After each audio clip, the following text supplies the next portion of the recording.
Nós saudamos a igreja com o nosso Senhor e Salvador Jesus Cristo.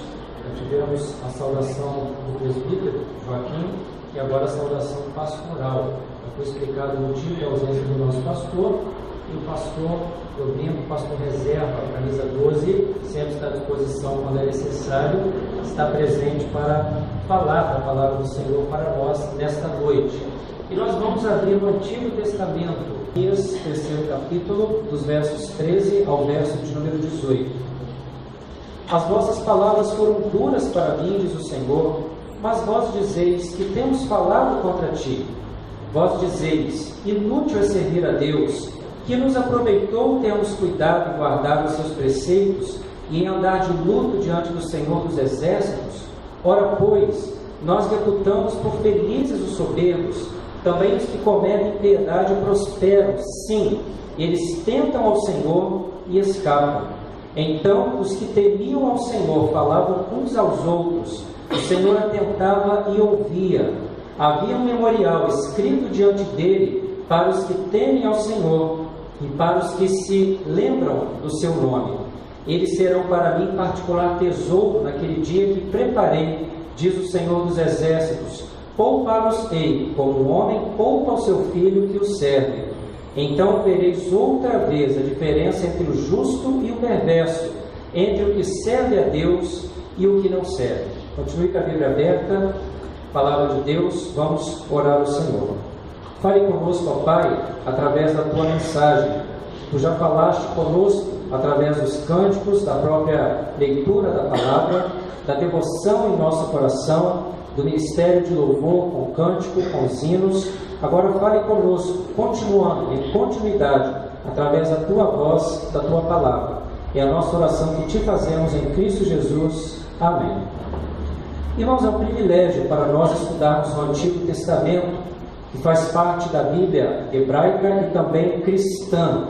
É claro que ao estudar o Antigo Testamento, é preciso que saibamos que há alguns princípios que continuam sendo válidos e outros, como a lei cerimonial, que nós não mais nos atentamos em relação a ela. Por exemplo, um aspecto da lei cerimonial é o fato de ir até o templo de Jerusalém e lá oferecer algum tipo de sacrifício que fazia parte da religião judaica, parte da piedade judaica.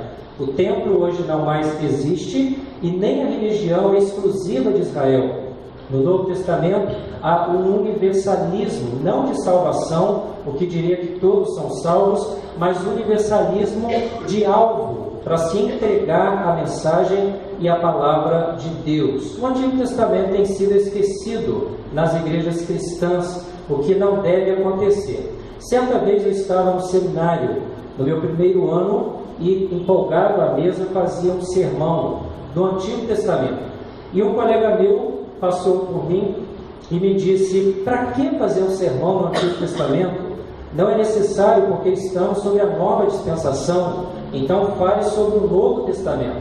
Aquilo me deixou um pouco decepcionado, principalmente porque era um colega que estava no 4º ano e eu no primeiro. E eu fiquei pensando, será que algum professor do seminário JLC, José Manuel da Conceição, em São Paulo, vai falar que o Antigo Testamento não é útil para ser pregado? E graças a Deus que 4 anos de seminário se passaram e nenhum professor disse isso. Pelo contrário, todos falaram, é também palavra de Deus, mas deve ser interpretado à luz do Novo Testamento. O Antigo aponta para a realidade de Cristo e Ele é o centro da nossa fé. Para estudar Malaquias, capítulo 3, do verso 13 até o verso de número 18, que é um texto muito substancioso em mensagem para nós, eu preciso ensinar 3 questões rápidas sobre o livro. Primeiro, é a primeira palavra que aparece, você voltar uma página, Malaquias, capítulo 1, verso 1, diz assim: sentença pronunciada pelo Senhor contra Israel por intermédio de Malaquias. Aqui fala da natureza do livro. A mensagem, a ideia é exposta aqui, na primeira palavra, sentença. Na língua hebraica, a palavra sentença, que nos é traduzida como sentença, nos indica um oráculo, nos indica uma profecia, mas há também embutido a ideia de uma ameaça, de algo que Deus vai fazer porque o povo pecou. e o povo precisa de uma repreensão. É um julgamento de Deus, é uma sentença, aquilo que Deus pronuncia contra Israel, por intermédio dito no texto de Malaquias. Irmãos, isso nos ensina que Deus ele atua na história.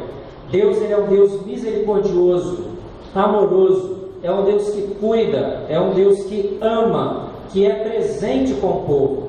Mas é um Deus que também vai, entre aspas, puxar a nossa orelha quando precisamos. É um Deus que, quando precisa, Ele vem como juiz.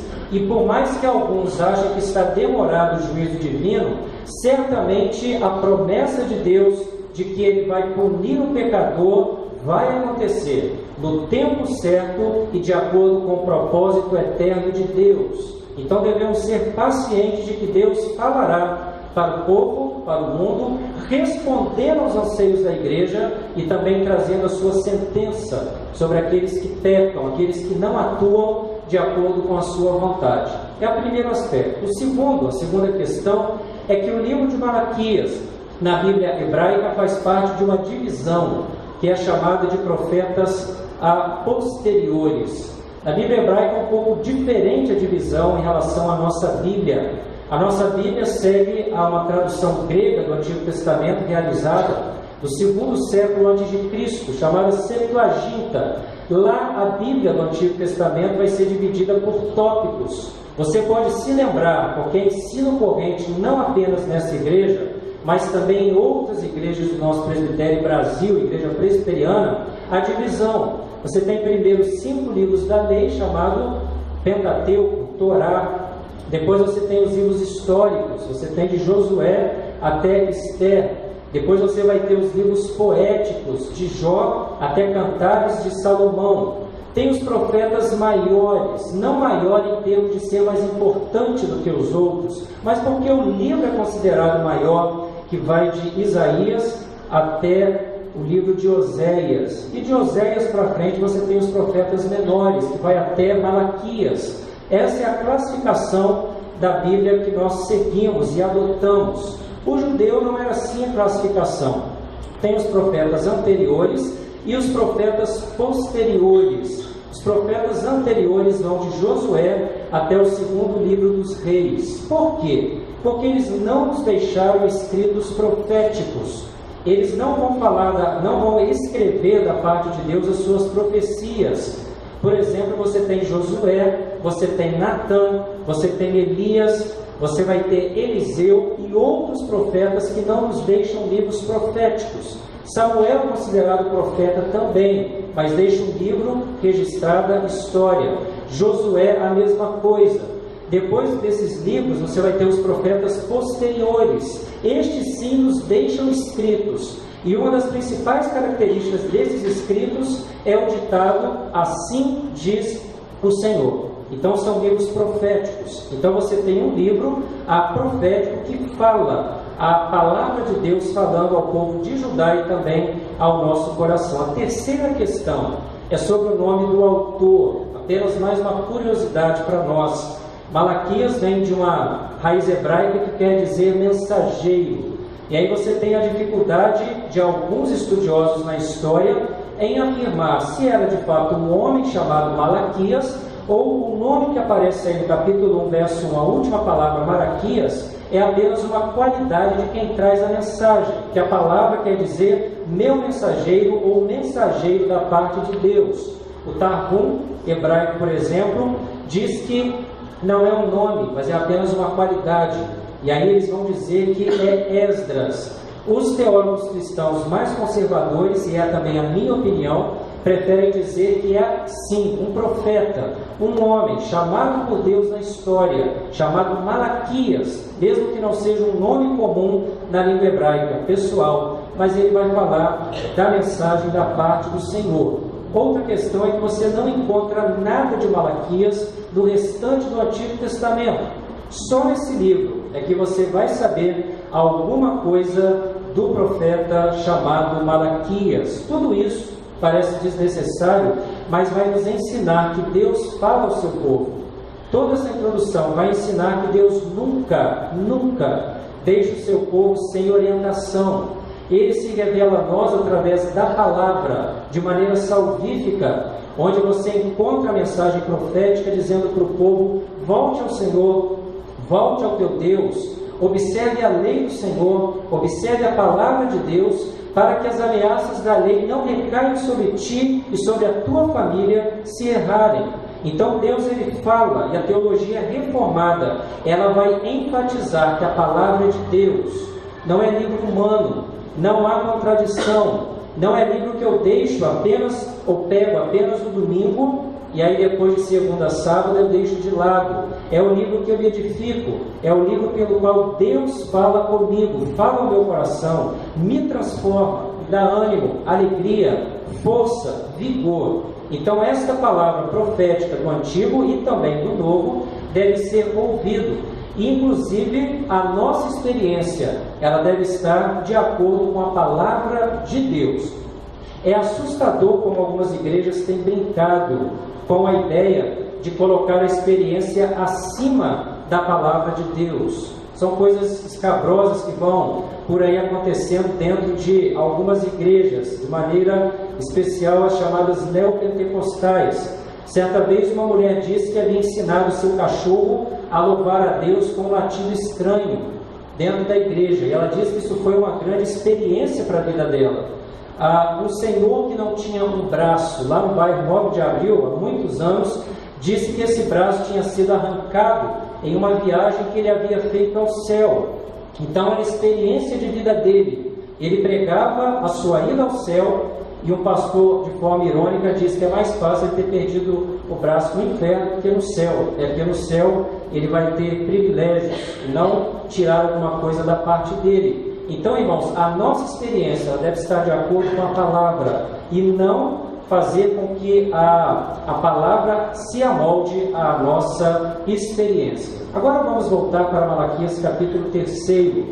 O tema que nós podemos dar para essa parte que lemos, os versos 13 ao verso 18, é a diferença do justo e do perverso nos tempos da adversidade. Há um grupo chamado justo e há um grupo chamado perverso. Dos versos 13 a 15, você observa os ímpios, quando tem adversidade, como que eles vão agir e qual a resposta de Deus a eles. O verso 13 vai dizer: as vossas palavras foram duras para mim, diz o Senhor, mas vós dizeis que temos falado contra ti. Em primeiro lugar, toda vez que um ímpio, perverso, que não serve a Deus, passa por adversidade, a primeira questão dele é negar que criticou a Deus. Ele tem um coração que não glorifica a Deus, a tendência dele é pecaminosa, ele é escravo do pecado, ele vai criticar a Deus, e quando Deus vem com a repreensão dizendo: a tua palavra foi dura contra mim, o ímpio ele vai dizer: que eu tenho falado contra ti? Eu não farei nada contra o Senhor. Aqui vai seguir uma questão muito característica de Malaquias, que é um diálogo. O livro inteiro se baseia nisso. Eu quero que vocês leiam o livro em casa. Em primeiro lugar, você tem a afirmação inicial do profeta ou de Deus. O livro trabalha com essa estrutura. Depois você tem a objeção dos ouvintes. E em terceiro lugar, o profeta ele vai justificar a afirmação inicial e dizer: Deus disse sim, e vocês são mentirosos. Podemos observar isso. Malaquias capítulo 1, verso 6. Volta sua Bíblia de novo uma página. Diz assim: o filho honra seu pai e o servo ao seu senhor. Se eu sou pai, onde está a minha honra? E se eu sou o Senhor, onde está o respeito para comigo? Diz o Senhor dos exércitos: a vós outros, os sacerdotes, que desprezais o meu nome. E vós dizeis: em que desprezamos nós o teu nome? Deus vai dizer para os sacerdotes: vocês desprezam o meu nome, vocês me conhecem, mas se fazem de desconhecidos para mim. E os sacerdotes e o povo, de uma maneira irônica, eles vão dizer: em que desprezamos o teu nome? Não fizemos isso. Outra questão está em Malaquias capítulo 2, verso 17. Vá os seus olhos lá, capítulo 2, verso 17. Diz assim: enfadais o Senhor com vossas palavras, e ainda dizeis: em que o enfadamos? Nisto que pensais: qualquer que faz o mal passa por bom aos olhos do Senhor, e desses é o que ele se agrada. Ou, onde está o Deus do juízo? Deus se achega à nação de Judá e vai dizer: olha, vocês me deixam enfadado com a palavra de vocês. E o povo, ironicamente, vai dizer: não, nós não perguntamos isso que o Senhor fala, que nós perguntamos. Então o livro sempre vai funcionar assim: Deus repreende, o povo vai dizer: não dissemos essa questão, e Deus vai dizer: sim, vocês falaram e merecem a repreensão. No capítulo 3, verso 13, ocorre a mesma coisa. Deus vai dizer para o povo: as vossas palavras foram duras para mim. Duro aqui tem o sentido de austero, um discurso severo. Em outras palavras, o povo não respeita Deus, vai criticá-lo de forma desleal. E o povo responde: o que temos falado contra ti? Aqui eu me recordo de uma máxima que diz que o gato deu uma unhada e escondeu a unha.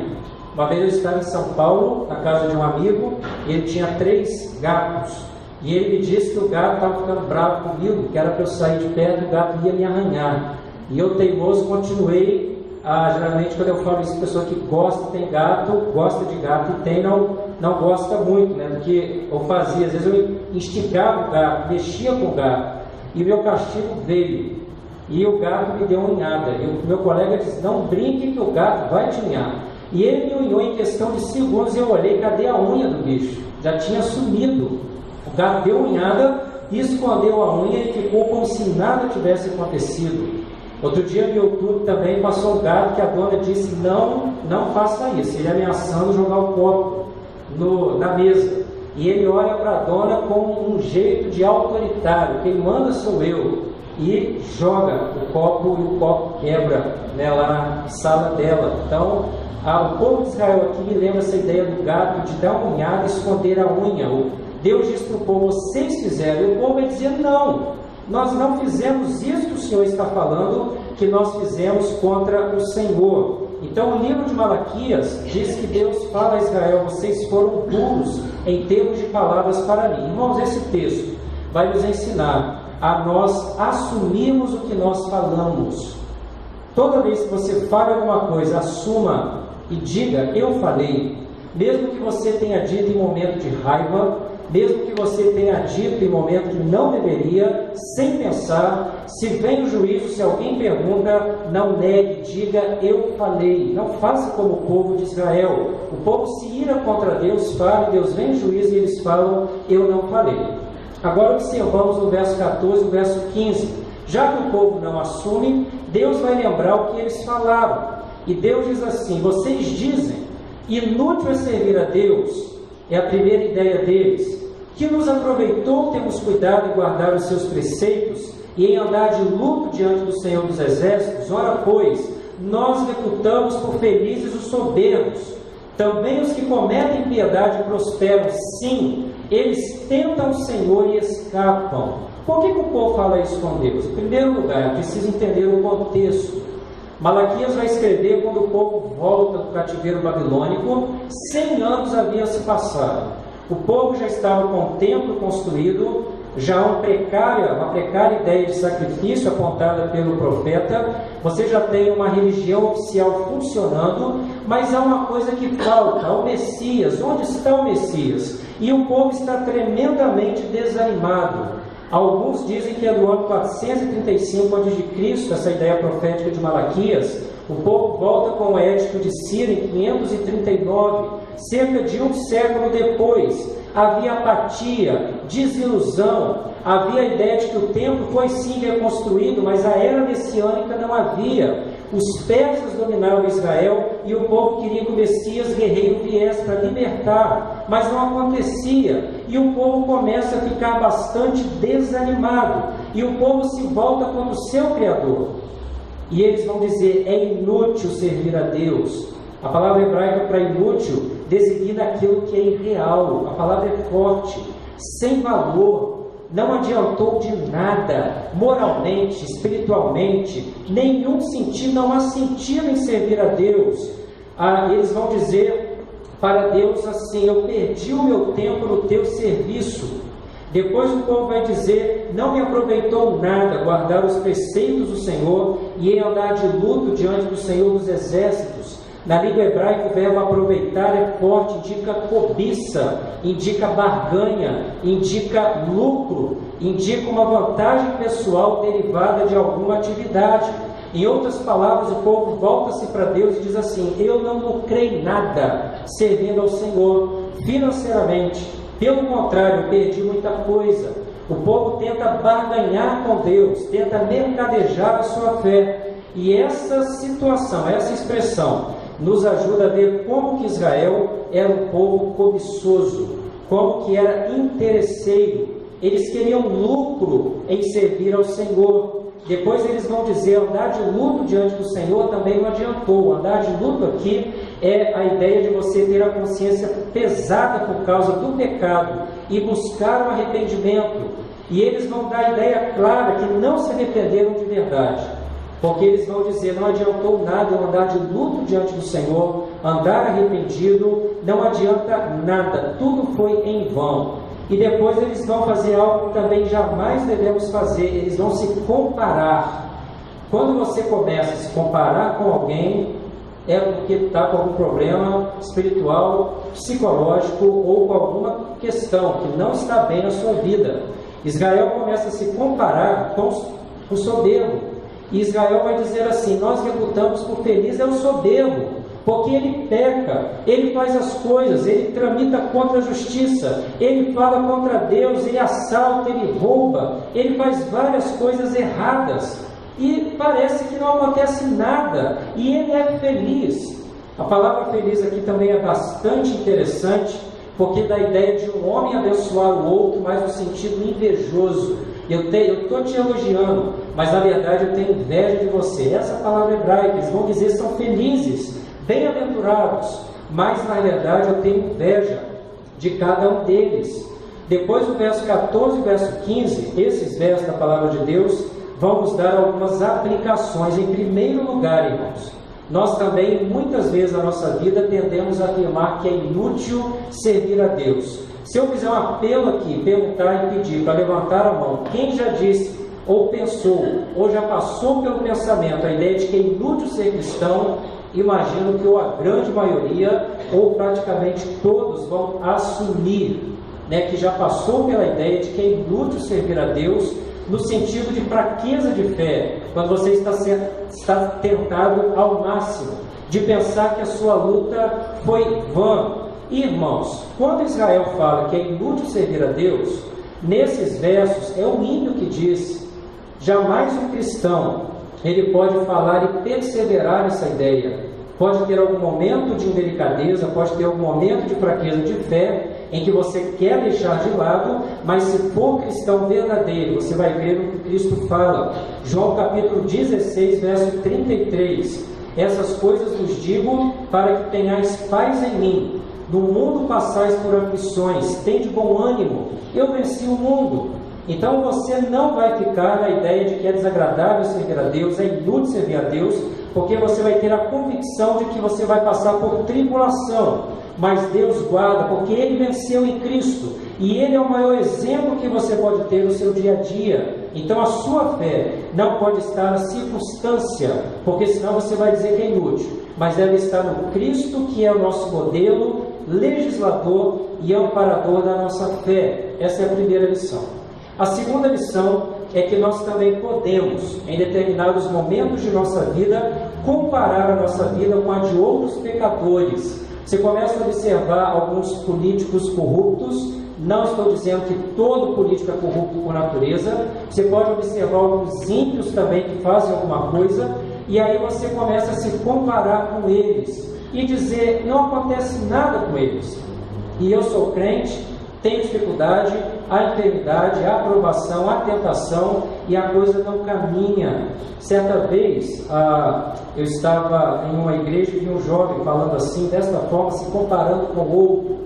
E aí eu tive que sentar com ele e dizer: rapaz, você cantou hoje no culto, você tem valor, o Espírito Santo habita, se move em você. Então viva o valor que você tem, não se compare com o outro. Cada um é único diante de Deus, cada um tem dom especial diante de Deus, e você deve se valorizar sem se vangloriar, mas não, principalmente com o perverso, não se compare com nenhum tipo de perverso. Em terceiro lugar, não tentemos fazer barganha com Deus. O evangelho da prosperidade está aí, e as pessoas tentam comprar Deus com ofertas, com os dízimos. Alguns vêm com algum tipo de barganha com Deus. Certa vez eu fui convidado por um rapaz para ir num culto, e foi interessante o jeito que ele me disse: vá ao culto. E eu disse: que bom, qual a igreja e onde é? Ele disse: é a igreja X, lá vai ter a palavra, e lá vai ter lanche, e algumas meninas depois. A gente era adolescente, para paquerar. E eu achei interessante, isso faz muitos anos que aconteceu, e ele me disse claramente essa ideia: vamos fazer uma barganha, vamos mercadejar, vamos lá, vamos para a igreja. Por quê? Vai ter a palavra. Eu disse: baixinho, vai ter palavra, mas vai ter depois um lanche, e depois vai ter as meninas para a gente paquerar. Faz parte do meio adolescente, mas não é por isso que eu vou a uma igreja, né? Nós vamos ao culto. A teologia reformada fala de gratidão. Por que nós estamos aqui cultuando a Deus? Porque somos gratos. Gratos a Ele pela salvação, gratos a Ele pela aprovação, grato a Ele, segundo o hino 62, eu te agradeço, ó Pai, os meus amigos, e os inimigos também te agradeço. Não é fácil agradecer pelo inimigo, mas até por isso o ato de culto é gratidão, porque você vai agradecer a Deus pelos amigos, mas pelo inimigo também, pedindo pela vida dele para que Deus o transforme. Em segundo lugar, a voz do justo e a atitude do Senhor agora é visto do verso 16 ao verso de número 18. Do verso 13 a 15, o ímpio e Deus respondendo. Agora, do verso 16 ao 18, é o justo e como que Deus responde. Começa assim: então os que temiam ao Senhor falavam uns aos outros. Temor do Senhor aqui não é medo, por mais que a ideia de medo esteja embutida na palavra hebraica para temor, mas é respeito por Deus, pela sua palavra e por tudo aquilo que Ele é. Não fala o que eles dizem. Interessante isso, o texto só diz: os crentes, eles temiam ao Senhor e falavam uns aos outros. Depois já diz a atitude de Deus. Deus atentava e ouvia. Eles falavam coisa boa, porque Deus se atentava e ouvia.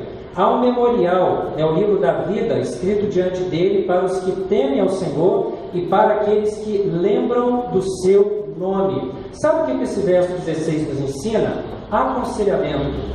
A igreja é um conjunto de terapia no sentido de terapia espiritual. Enquanto que os outros criticavam a Deus, diziam: a situação está ruim, vamos esquecer de Deus. Esse grupo aqui, eles falavam: irmão, a situação está ruim, vamos nos erguer. Irmão, a situação está precária, vamos juntos na fé. Irmão, vamos, você está prostrado, dê-me a mão, que nós vamos caminhar juntos. E depois esse grupo que estava animado desanimava, é normal do ser humano. E aí o grupo que desanimou e foi animado, era a vez dele agora animar os irmãos. Lembra-se lá atrás, quando você teve dificuldade, você me ajudou a caminhar, agora eu tenho o privilégio de te ajudar a caminhar, vamos juntos. Isso é aconselhamento mútuo. Havia um grupo que não queria de forma alguma se esquecer que Deus ajuda e tudo coopera para o bem daqueles que amam a Deus. O que Deus fala sobre eles? Verso 17: eles serão para mim particular tesouro naquele dia que preparei, diz o Senhor dos Exércitos. Poupa-los-ei, como um homem poupa ao seu filho que o serve. Deus diz assim: olha, há um juízo, espera pelo juízo. Há alguns pecados que já são punidos temporalmente, mas há alguns que na eternidade o castigo será mais notório. E Deus diz ao povo de Israel: vocês são particular tesouro para mim lá naquele dia que preparei, no sentido de juízo. Poupa-los-ei, como um homem poupa o seu filho que o serve. E aí se completa a ideia do verso 18: então vereis outra vez. Ou seja, Israel não podia dizer que nunca havia visto a diferença entre justo e o perverso, entre aquele que serve a Deus e aquele que não serve. Aqui nós também temos aplicações para a nossa vida. Em primeiro lugar, se prepare para o dia do juízo de Deus. Eu tenho percebido uma igreja que brinca muito, no sentido geral da palavra. Eu tenho percebido uma igreja que o conceito de pecado foi arrefecido. Não se esqueça que o juízo final acontecerá. E você pode passar por juízo antes de nós. Se alguém falecer antes, a Bíblia diz que morre e já vem o juízo. Então esteja preparado para que de fato você seja particular tesouro no juízo que Deus terá para você, para que Deus te olhe como filho e não como criatura dele. Foi a primeira aplicação do texto: não brinque com Deus. Paulo em Gálatas vai dizer: de Deus não se zomba. A segunda aplicação para nós: irmãos, há diferença entre o justo e o injusto. Por mais que pareça que não há, por mais que pareça que está tudo igual, por mais que pareça que Deus deixou o mundo funcionando nos seus mecanismos, foi dar uma volta e se esqueceu de voltar, e o mundo está à revelia do seu próprio destino, isso não é visão cristã. Há sim um Deus justo, há um Deus que julga, há um Deus que ama o filho e pune o adversário, há o justo e o perverso. A pergunta é: de qual lado você está? Enquanto há fôlego de vida, há o privilégio de se estar na escolha amparada, é claro, pela justiça divina. Mas seja justo, se atente para a palavra de Deus, não deixe para depois o que você pode fazer hoje. Então esta mensagem profética, ela vai nos ensinar e desafiar que há justo, há ímpio, e há o jeito que Deus trabalha com justo e com ímpio. E aí fica o desafio para você, na sua vida pessoal, ter o privilégio de se orientar pela palavra, ouvir o chamado de Deus e crer em Cristo de todo o teu coração, e aí deixar o pecado, ser escravo do pecado, que é uma nova natureza em Cristo, que transforma e reorienta o seu viver diário. Que Deus assim nos abençoe, e que você não diga que é inútil, mas que se sinta como um tesouro precioso nas mãos de Deus. Deus abençoe hoje e para todos sempre. Amém.